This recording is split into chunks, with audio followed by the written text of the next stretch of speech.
విశాఖ సాగర తీరంలో గల్లంతై ప్రాణాలతో బయటపడిన మత్స్యకారుడు చిన్నాను ఏపీ మత్స్యశాఖ కమిషనర్ పరామర్శించారు. ఆసుపత్రిలో చికిత్స పొందుతున్న చిన్నా వద్దకు వెళ్లి ఆరోగ్యం గురించి ఆరా తీశారు.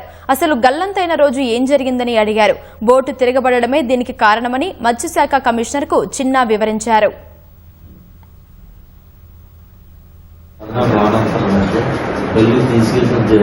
అయితే నేను వెళ్ళిపోతున్నాను అలా నలుగురికి వెళ్తే నలుగురికి రావట్లేదు కోర్సు రావట్లేదు ఇబ్బంది ఆయుష్ వచ్చారు అయితే నన్నే నాకే కావాలి మీరే ఉన్నాను. అయితే మీరు వెళ్ళాక ముందు ఆ చిప్పు యాంకర్ పట్టుకుని నేను వచ్చాను అన్నాను. ఎప్పుడైతే యాంకర్ పట్టుకుని చిప్పు వచ్చాక అనగానే ఈ ఏటు ఎక్కడ రాదు బాగా దగ్గరికి వెళ్ళాను. ఇంకా రాకంటున్నాను సార్ కాబట్టి చాలా వస్తున్నాను ఈ ఒడిసి ఈడ్చిపోతాను. అరే బాబు ఒడిసినప్పుడు బాబు ఆయనకు అర్జెంటుగా లేకపోతే ఇది చేతకు మందులకు చచ్చిపోతామని చెప్పి ఆయన వెళ్ళిమాయ మా అన్నయ్య కూడా చేస్తాం వెళ్ళిమాయ మేము ఇచ్చేస్తాం దీని ముగ్గురు ఇదిపోతాం. నేను ఫాస్ట్ వాటికి యాంకర్ అందుకున్నాను. ఇలా అందుకున్నాను అందుకున్నానంటే ఉన్నాను నాదే వచ్చి కొట్టినానికి ఇలా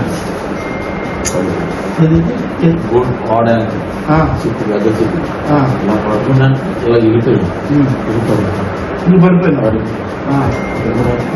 దెబ్బ తగిలిసి బాబు చచ్చిపోయింది